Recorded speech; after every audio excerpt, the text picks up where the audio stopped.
자, 관료제의 문제점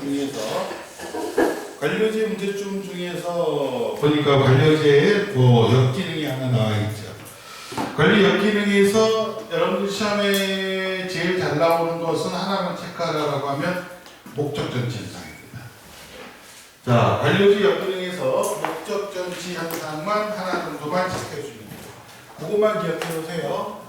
왜 목적 전치 현상을 기억해 두라라고 하냐면 이 목적 전치 현상이다라고 하는 것 자체는, 자, 아까 전에 관료제나 탈관료제나 다 뭐라고 했을까요? 관료제나 탈관료제나 다 규약과 절차에 따른 업무 수행한다고 했죠? 그러나 관료제가 어떻다고 했어? 그걸 중시한다고 했지. 규약과 절차를 중시한다고 했어요. 그러면은 규약과 절차라고 하는 것은 이거는 목적을 위한 하나의 수단이 되는 기다. 그러니까 규약과 절차는 목적을 위한 하나의 수단일 뿐이에요. 근데 관료제에서는 이 규약과 절차를 지나치게 강조를 하거든요. 강조한다는 것은 안정성은 있어요. 이걸 강조하게 되면 예측 가능성이라고 하는 것은 분명히 있을 수 있어. 이게 왜 안 됩니까? 라고 하면 절차 규약지 보여주면 안 되잖아요. 안 되는 걸 왜 된다고 되게 해달라고 했어요. 그렇죠? 절차를 굉장히 강조하는 거예요. 그래서 근데 이걸 지나치게 강조하게 되면 오히려 목적 달성에 방해가 된다는 거예요. 그러니까 목적하고 수단이 바뀌어버린 거예요. 목적이 우선이어야 되는데 규약과 절차가 우선이 돼서 목적 달성에 방해가 될 때 이걸 목적 전치 현상이라고 얘기하고, 경우에 따라서는 이걸 또 뭐라고 얘기하냐면 레드 테이프 현상이라고도 얘기합니다. 원래 정식 명칭은 레드 테이프 현상이에요. 근데 우리는 그냥 목적 전치 현상이다로 바꿔서 부른 것 뿐이지, 원래 관료제는 서양의 조직이거든.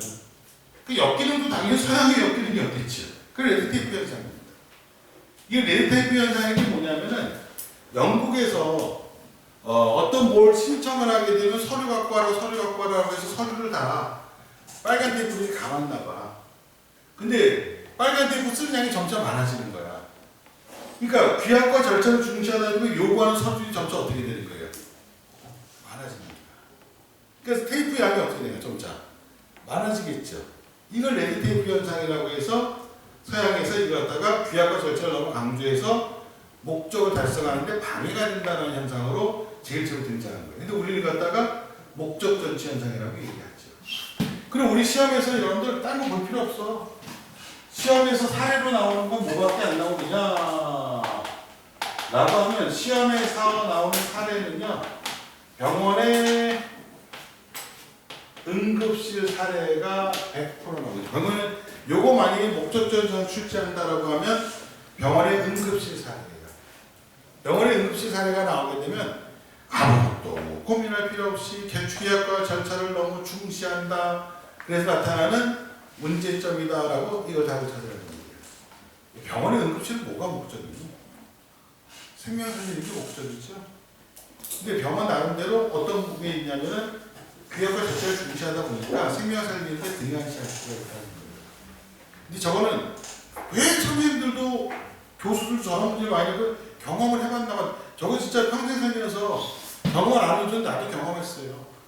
결혼한 지 한 4개월, 5개월 됐을까? 한영외고에서 특강을 하는 중이었거든.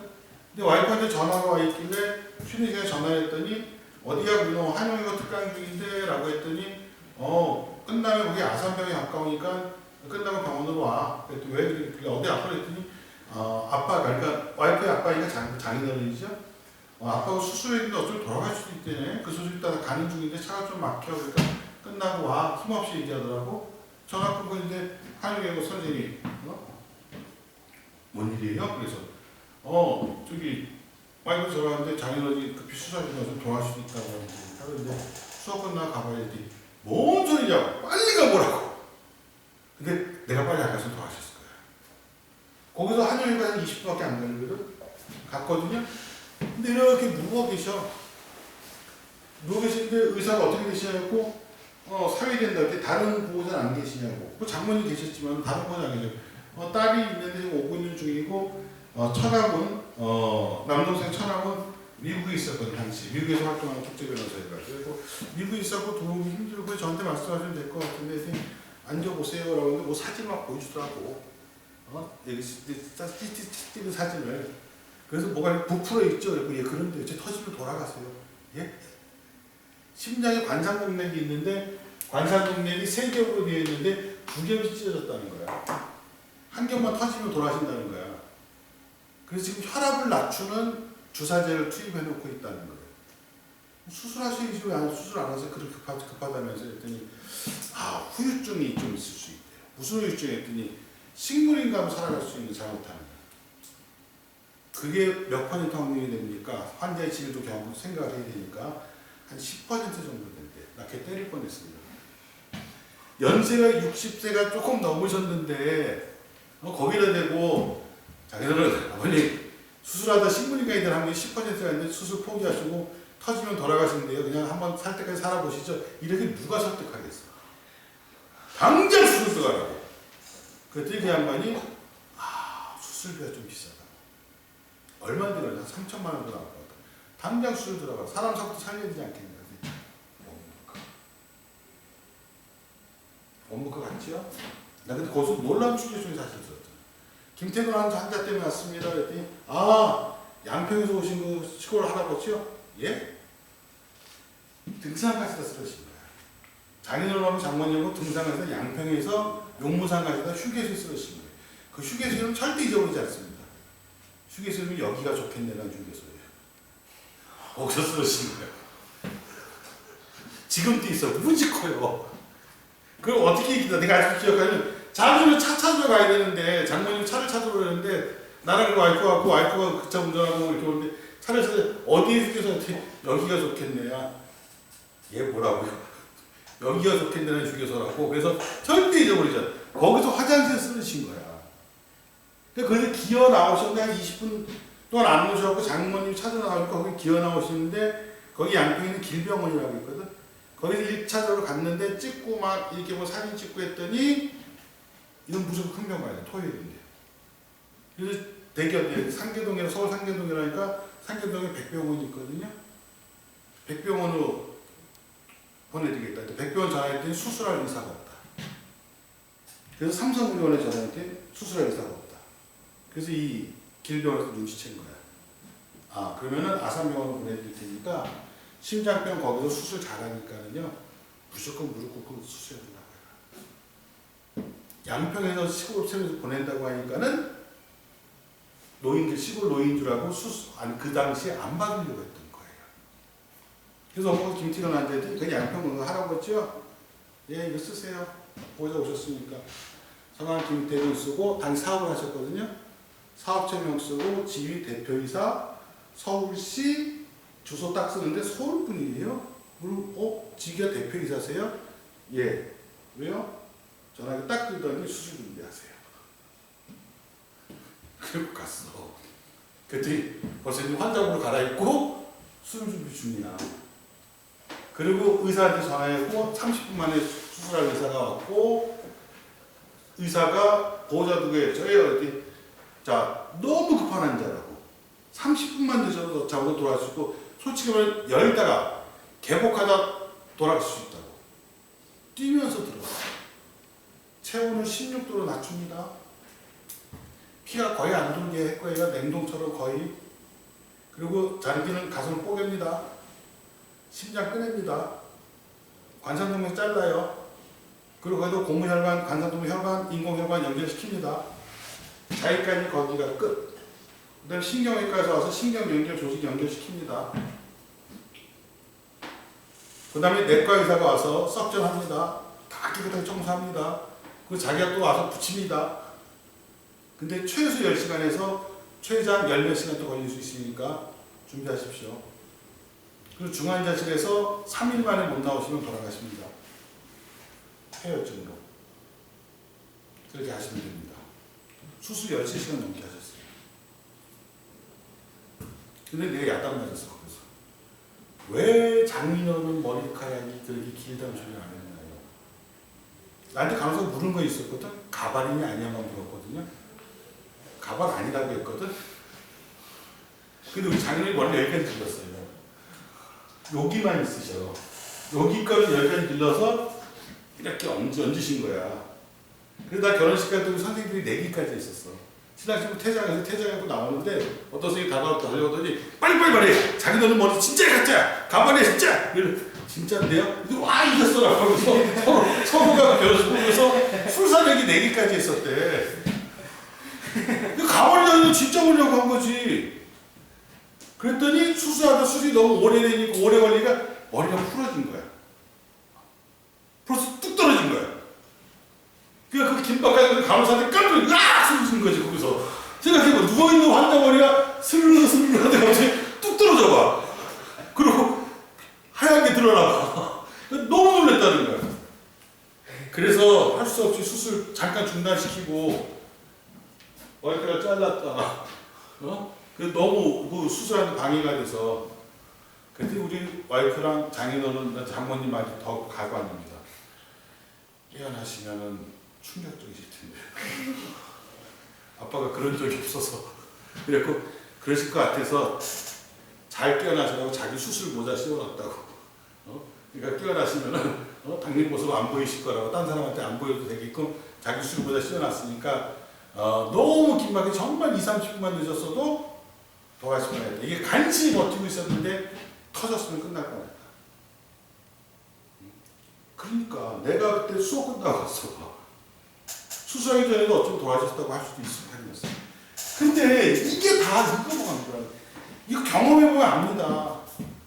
와이프 영어 선생님인데 연수 갔다가 이 멍청한 여자가 릴레이하는데 남자 선생님이 달려오는 힘에 바톤을 받다가 남자 선생님이 오다가 잘못해서 바톤을 등을 살짝 민 거야. 그 달려가려고 하고. 그럼 너무 또 어떻게 넘어져야 되니? 이렇게 넘어지기 장난 아니야? 손으로? 얼굴로 넘어진 거야, 이 미련한 여자가. 코뼈가 부러졌어. 전화가 왔어. 코뼈 부러져서 그러길래 웃기지 마. 연수 잘 받고 와. 나 오늘 수업 끝나서 한잔하고 들어갈 거야. 연수 잘 받고 와 했는데 다른 선생님 전화 왔더니 김 선생님 코뼈 부러졌어. 그래서 어디에요? 그랬더니 경기도 화성시에 제부도 대부도 연수가 딱 그 근처 병원에 옮겼다는 거야. 화성시 앞에 이러고 누워있어. 그래갖고 웬만하면 드레싱은 했대. 그래갖고 이동할 수 있겠어? 그랬더니 이동할 수 있어. 이 병원 너무 싫어. 그러길래 알았어. 신촌 세브란스 병원으로 옮겼어. 응급실로. 그랬더니 1시간이 있어서 의사가 하나 온 거야. 그러더니 코뼈 부러졌네요. 예, 알고 있고요. 엑스레이 찍어왔고요. 찍어 오셨어요. 그러면 어떻게 통원 치료하실 거예요? 입원 치료. 통원 치료를 됩니까? 지금 입원을 시켜야죠. 그랬더니 원목 가. 그러니까 원목 가서 입원 치료하고 싶다고 했더니 가 계세요라고 하더라고. 그리고 내가 가 계세요가 아니라 병실이 있는가 없는가를 먼저 얘기를 해야 될 거 아니냐. 그랬더니 뭘 찾는 것 같더라고요. 그래서 내가 뭐라 그랬어요. 19층 내놔라. 19층이 병실 있지 않느냐. 19층 병실 내놔라. 근데 뉴스 본 게 있었거든. 19층이 특실이거든요. VIP 들어가는 곳. 근데 신천세로 소리 19층이 병실 있잖아요. 내놔라.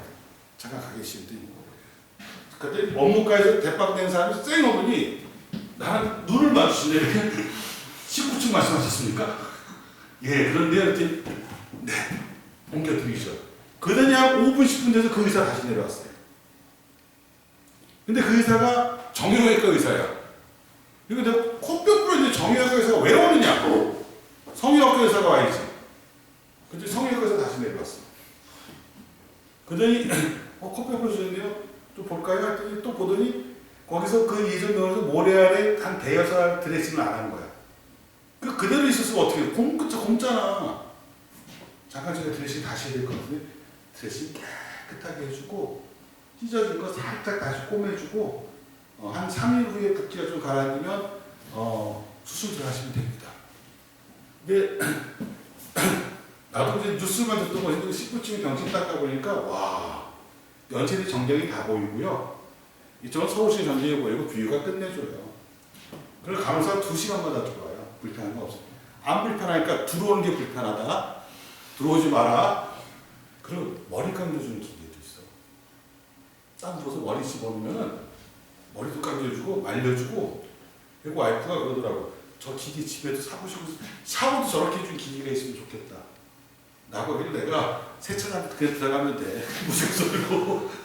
그러면 따다다다 하고 그 다음에 바람 쐬주고 그래서 근데 하루에 그 당시에 38만 원이었어 입원비가. 이게 벌써 한 10년 전인데 특급 호텔보다도 비쌌어요. 그래서 이제 병원비를 이제 수술까지 다 하고 나오는데 병원비 내려고 뛰어달라고 하자 뛰어달라는데 한 200 얼마가 나온 거야. 그 수술비가 없는 것 같아. 안만 해도 수술비가 여기 없는 것 같은데 수술비가 얼마나 나오고 따로 주시나요? 입원비만 있는 것 같은데 거기 수술비 있어요. 찾아보니까 수술비가 54,000원이야. 커피 맞추고 거기서 그리고 또 뭐라고 했냐면 기강이 좀 휘어진 분이어서 선천적으로 휘어질까봐 냄새 되게 민감했을 거라고. 그 비강 또 바로잡는 수술까지 다 같이 했다고. 수술비가 54,000원이야. 성형외과 의사가 수술할 때 코는 더 이뻐졌어. 근데 우리 이모부가 성형외과 의사거든요. 근데 내가 뭐라고 코뼈 수술한 코뼈 코 높이고 이렇게 수술한 게 얼마야? 이렇게 실장이 부르는 거에 따라 달라. 그 미용용이기 때문에 건강보험 적용하는 수술은 안 해요. 이모부 때 그런 건 안 해. 근데 여기 건강보험이 저기 다쳐서 온 거니까. 그게 54,000원인 거야. 그리고 레이저도 쏴주겠대. 이건 됐고요. 그러면 흉터가 남을 수 있으니까 이 연고를 사서 바르는데 이 연고는 악한 것을 판다는 거야. 세브란스 옆에 보면 동문약국이라고 있거든. 연세 동문약국. 거기에서 파는데 자기가 처방을 줄 테니까 저도 마데카솔도 있지만 했죠. 요만한 연고인데 12만 원이야. 당시에. 그거 발랐더니 흉터 하나도 없어요. 그래서 와이프가 가끔 그래. 그때 당시 날 사랑했었는데 지금도 내가 다치면은 미련한 거사 얼굴로 떨어지지 말아야지. 다시는 그런데 안 집어넣고 6인 시행에 집어넣는다라고 웃으면서 얘기했거든요. 근데 그거 보면 내가 느낀 게 병원도 나름대로 큰 대형 병원일수록 원무과를 강조할 수밖에 없는 이유가 있을 수가 있겠다. 첨단 기계 사야죠. 그렇죠. 건물 올려야지라고 한다면은 그냥 자선봉사 할 수 있는 그런 병원들이면은 안 될 거 아니야. 그래서 이걸 강조하는 측면도 있겠구나라는 거예요. 그래서 그런 얘기했다. 병원 갈 때는 옷 제일 좋은 옷 입고 가는 거예요. 그래야 치료가. 그리고 백화점 갈 때는 쇼핑할 때 허름한 옷 입고 가고. 그래야 점원들이 와서 귀찮게 안 해요. 그냥 마음대로 한번 쇼핑하고 나고 대신 환불하러 갈 때도 제일 좋은 옷 입고 가고. 이게 이제 살아보니까 그런 얘기죠. 그래서 병원은 정말로 나 돈 좀 있어? 없어도 나 돈 좀 있어? 라고 하는 티를 내야 치료가 잘 이루어지는 그걸 보면서 이게 좀 문제가 좀 있다라는 생각을. 근데 학교 선생님들이나 교수들도 출제할 때 반드시 목적전 현상은 병원 응급실입니다. 다른 문제 또 풀어보시죠. 병원 응급실은 무조건. 살면서 한번 경험해보니까 그게 있더라고요. 백화점 얘기했고 그 정도 정리하시면 됩니다. 넘겨서 풀어본데 여기 지금 나와 있는 문제 나중에 풀라고 했어요. 지금 여기 몇 문제가 들어가 있습니까? 라고 하는 문제가 되게 많습니다. 21문제인데 21문제도 이건 나중에 풀고 요거부터 풀고 풀라는 거야. 그럼 복수를 철저히 한다면 이거 풀어줘야 돼요. 오케이 넘어갑니다. 7장의 사회 구조와 일탈 행동이라고 하는 제목이 나올 겁니다. 자, 여기서 두 문제가 출제가 됩니다. 2단원에서 총 5문제 정도가 출제가 되는데 여기도 두 문제가 출제가 돼요.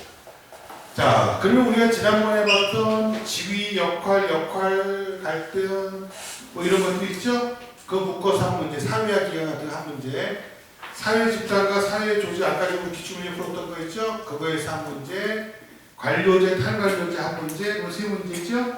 그 다음에 지금 나오는 것이 개인과 사회의 관계 한 문제, 일탈행동 한 문제. 그 20문제 중에서 지난주와 이번 주 한 거에서 토탈 5문제가 딱 나오는 거예요. 자, 근데 개인과 사회 관계라고 나왔어요. 개인과 사회를 보는 관계라고 나와서 이거는 보너스 문제입니다. 정답률 90%가 넘어요. 자, 개인과 사회를 보는 관계라고 하게 되면은 개인과 사회를 보는 관계라고 하게 되면 딱 둘밖에 없어. 하나는 뭐냐라고 하게 되면 거기 되게 길게 나왔는데 사회 명목론이라고 하는 것이 있고 사회 명목론, 사회 실제론이라고 해서 두 개가 있잖아요. 거기 표 있는 거 다 공부할 필요 없습니다. 뭐만 체크하면 되냐? 글을 잘 읽으면 돼요. 글 읽는데 어떻게 읽느냐라면 사회 명목론은 요거는 사회는 실체가 없고 사회는 이름뿐이다라는 뜻이 명목론이에요. 사회는 실체는 없고 이름뿐이다라고 하니까 글을 읽다 보면은 어떤 글이 나오냐면 개인과 사회가 있을 때 개인을 중시한다라면 무조건 사회 명목론입니다. 사회 명목론은 무조건 개인을 중시하면 사회 명목론입니다. 글을 읽을 때. 그래서 사회 실제로는 뭐냐라고 하면 사회 실제로는 개인과 사회가 있을 때 사회를 갖다 더 중시하는 게 사회 실제론적 관점이에요. 그래서 이거는 글을 읽어보면 명목론 실제를 정확히 알아요. 예를 들면 이런 내가 예를 하나 들어볼게. 야, 우리 이번에 월드컵에서 아주 좋은 성적 거둘 것 같아. 왜 그렇게 생각해? 손흥민이가 있잖아. 실제로냐 명목론이냐? 명목론이지. 손흥민이가 있잖아. 개인을 중시하잖아. 그렇죠? 이런 거야. 뉘앙스가. 야, 이번에 월드컵에서 엄청난 성과를 거둘 것 같아. 왜? 야, 우리 민족의 그 단합된 끈끈함 몰라? 라고 하면은 이거는 무슨 논리예요?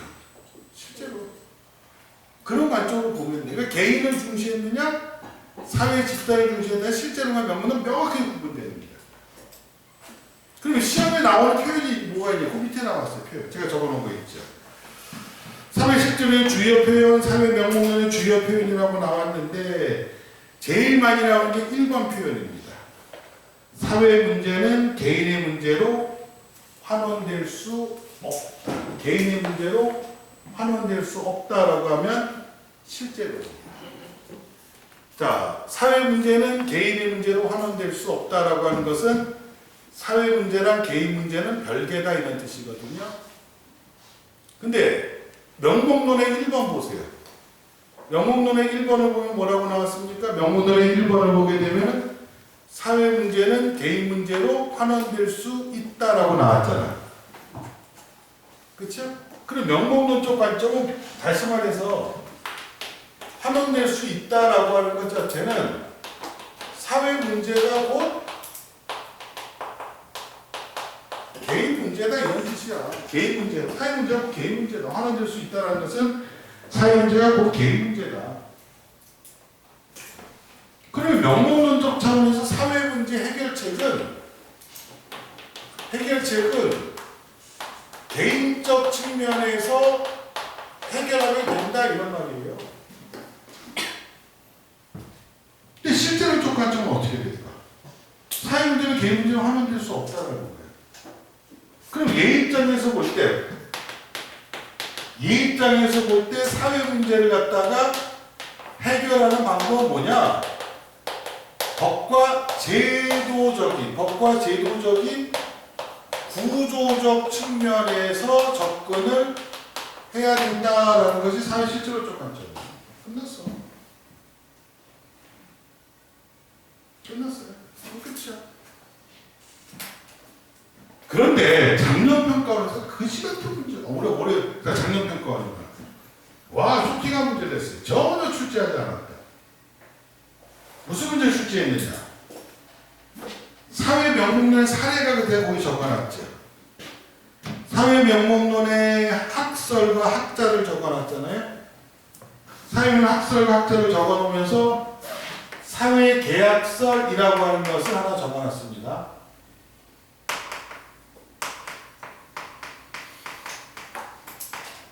혹시 몰라서 작년에 이걸 적어놨었는데 애들이 사회계약서 적어놓은 책들이 별로 없거든요. 근데 작년에 이걸 적어놨었거든. 혹시 모르겠다. 이제 작년에 나왔어요. 사회계약서를 하게 되면 우리 친구들이요, 실제 동을 착각하기가 쉽거든. 왜? 사회계약 이렇게는 세균까지 같이 하는 애들은 문제가 안 돼. 근데 세균을 안 하고 사문만 하는 친구들 여기 낚여요. 왜? 사회계약하니까 뭐가 두드러져? 사회라는 표현이 두드러지잖아? 그러니까 이게 실제로는 아닌가라고 생각하는데, 이 사회계약서는 개인 간의 계약이 있어야만, 사회 또는 국가가 성립된다라는 것이 사회계약서예요. 간단히 얘기하면 국가가 있어야 개인이 있다는 게 아니라,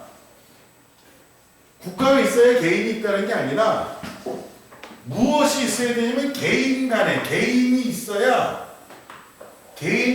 사회도 있고, 개인이 있어야 국가도 있다라고 하는 것이 사회계약서예요.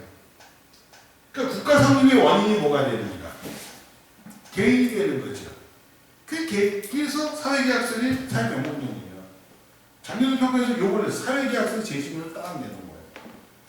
그리고 여기서 보는 개인과 사회 관계를 갖다가 설명한 것으로 옳은 것을 찾아라 이렇게 되는 거예요. 근데 어차피 1, 2, 3, 4, 5번 나오면 쉬워. 왜 1, 2, 3, 4, 5번 나오면 쉬울까? 하나는 명목론을 출제했으면 4개가 선지가 뭐겠어? 실제로는겠죠. 그렇죠? 또 실제로 냈으면 4개가 뭐겠어? 명목론의 내용, 개인을 중시하는 내용이겠지. 그래서 정답이 없다는 거예요. 뭐 헷갈리고 속이고 할 게 없다고. 제시문 내용 못 봤어. 내가 잘 모르겠어. 제시문 내용을 잘 모르겠다 할지라도 선제 1, 2, 3, 4, 5번 보고 아닌 거 하나 찾아내면 되는 거예요. 그래서 정답이 높습니다. 근데 기억력들이 나오면 조금 더 헷갈리는 거지. 그래도 두 개씩 묶어지니까는 같은 내용들이 묶어야 돼. 명목론과 실제로까지 묶어야 돼. 그렇죠? 명목론과 실제로 따로따로 묶어서 선지를 갖다 구성하는 걸 고르면 안 되겠지. 그렇죠? 그거만 생각해야 돼. 그리고 또 하나만 더 해볼까요? 그 다음 거 다 쉬워요. 개인이 사회의 그림자다. 실제로니까 명목이니까 개인이 사회의 그림자다라면 그림자는 주체야, 객체야.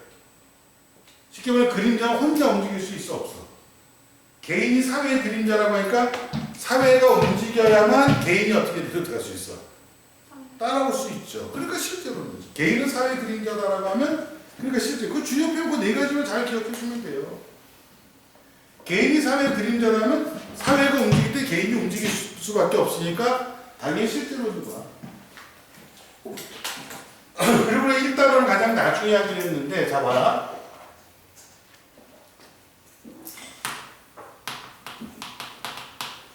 원인을 갖다가 독립변수라고 하고,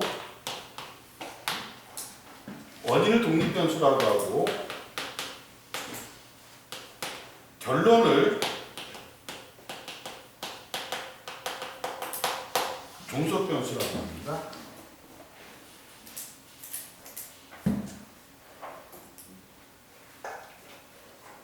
그러면 실제론적 관점에서는, 얘네 관점에서는 뭐가 독립변수가 될까? 사회가 독립변수가 될까? 개인이 독립변수가 될까라고 한다면 봐라. 실제로는 사회가 개인에게 영향을 미친다고 보는 거예요. 그러면 사회가 개인에게 영향을 미치는 게 실제로니까 뭐가 원인이 되는 거예요? 사회가 원인이